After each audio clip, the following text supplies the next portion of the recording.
भाई फौजी भाई हम वृत्त से संबंधित सवाल देखते हैं भाई। आपके सामने एक वृत्त है, उसकी त्रिज्या को 20% घटाने पर उसके क्षेत्रफल में कितनी कमी हो जाएगी। आपके सामने ये हो गया भाई वृत्त की त्रिज्या है। आपको पता है वृत्त का क्षेत्रफल क्या होता है भाई, पाई आर स्क्वायर होता है। आपको बताइए पाई तो क्या है, कांस्टेंट है, क्योंकि इसका मान तो 22/7 फिक्स है, तो इसको तो रखना नहीं है। अगर मान लेते किसी वृत्त की त्रिज्या अगर 100 है तो इसका क्षेत्रफल कितना हो जाएगा भाई, आर का स्क्वायर कर दो, ठीक भाई 10,000 हो जाएगा। ठीक भाई कितना हो जाएगा भाई, 10,000 हो जाएगा। यहाँ पे देखो त्रिज्या को 20% कम करना है, त्रिज्या को आप 20% कम करोगे तो 100 का 20% कितना हो गया, 20 हो गया। तो 80 में से 20 कम कर दो तो कितनी हो जाएगी भाई, 100 में से 20 कम करोगे तो कितनी हो जाएगी भाई, त्रिज्या 80 हो जाएगी। अब आप 80 का स्क्वायर कर दो, कितना हो गया भाई, 6400 हो गया। तो इसका क्षेत्रफल में कितने की कमी हुई भाई, 3600 की क्या हुई है भाई, कमी हुई है। ठीक भाई तो भाई ये 3600 की कमी हुई है, किस पे कम हुई है, आपके सामने 10,000 पे 3600 की कमी हुई है। ठीक भाई मल्टीप्लाई कितना हो गया भाई, 100% हो गया। देखो यहाँ पे 4 जीरो से 4 जीरो कट गया, तो भाई इसमें क्षेत्रफल में कितने की कमी हो जाएगी भाई, 36% की कमी हो जाएगी। देखो अगला सवाल देखते हैं भाई। आपके सामने एक वृत्त है और एक वर्ग का परिमाप क्या है, बराबर है। इसका मतलब है आपके सामने भाई एक आप ले लेते हैं 20 मीटर का तार ले लेते हैं।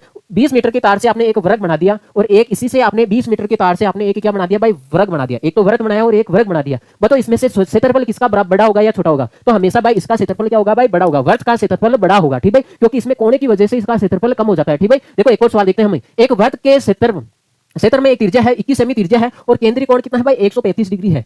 तो इस खंड के भाग की परिधि ज्ञात कीजिए। आपको देखो देखिए आपके सामने एक वर्ग है। देखो आपके सामने एक वृत्त है तो इसका पूरा क्षेत्रफल हो गया। इसमें इसने बोला है एक ऐसा भाग लो, एक ऐसा भाग लो जिसका कोण कितना हो जाए भाई, 135 डिग्री। ठीक भाई केंद्रीय कोण कितना है भाई, 135 डिग्री है। तो इसकी त्रिज्या भी दे रखी है आपके सामने 21 और 21 दे रखी है। तो आपको इसकी भाग की परिधि पूछिए। देखो भाग की परिधि का मतलब है चाप की लंबाई, इसका मतलब आपसे ये पूछा है पूरा। ठीक भाई इस भाग की परिधि देखो, इसको देखो तराजू की तरह है, इसको निकाल लेते हैं तो आपके सामने यही तो बचेगा भाई, आपके सामने यही तो बचेगा। तो इसकी आपसे परिधि पूछिए, आपसे इसकी क्या पूछिए भाई, परिधि पूछिए। तो भाई ये तो है भाई लघु चाप की लंबाई। देखो लघु चाप की लंबाई कैसे निकालते हैं, 2 पाई आर थीटा बटे कितना हो गया भाई, 360 हो गया। ठीक भाई 2 मल्टीप्लाई पाई का मान कितना हो गया भाई, 22/7 त्रिज्या होगी 21 मल्टीप्लाई केंद्रीय कोण कितना है भाई 135। ठीक भाई डिवाइड बाय कितना हो गया भाई 360 डिग्री हो गया। देखो 7 कितना हो गया भाई, कट गया 3 से ये कट जाएगा आपके सामने 120 बारी। देखो ये 2 काट देगा इसको 60 बारी। ठीक भाई यहाँ से देखो ये 2 इसको 11 बारी काट देगा, इसको कितनी बार काट देगा भाई 30 बारी काट देगा। देखो ये 3 काट रहा है इसको, देखो 3 काट देगा इसको 10 बारी, लेकिन इसको कितनी बार काट देगा भाई 45 बारी। 45 को आप 3 से गुणा 11 से गुणा करते हैं तो भाई आपके सामने आ गया 5 9 4 और इसमें 10 का भाग लगाओगे तो कितना आ गया आपके सामने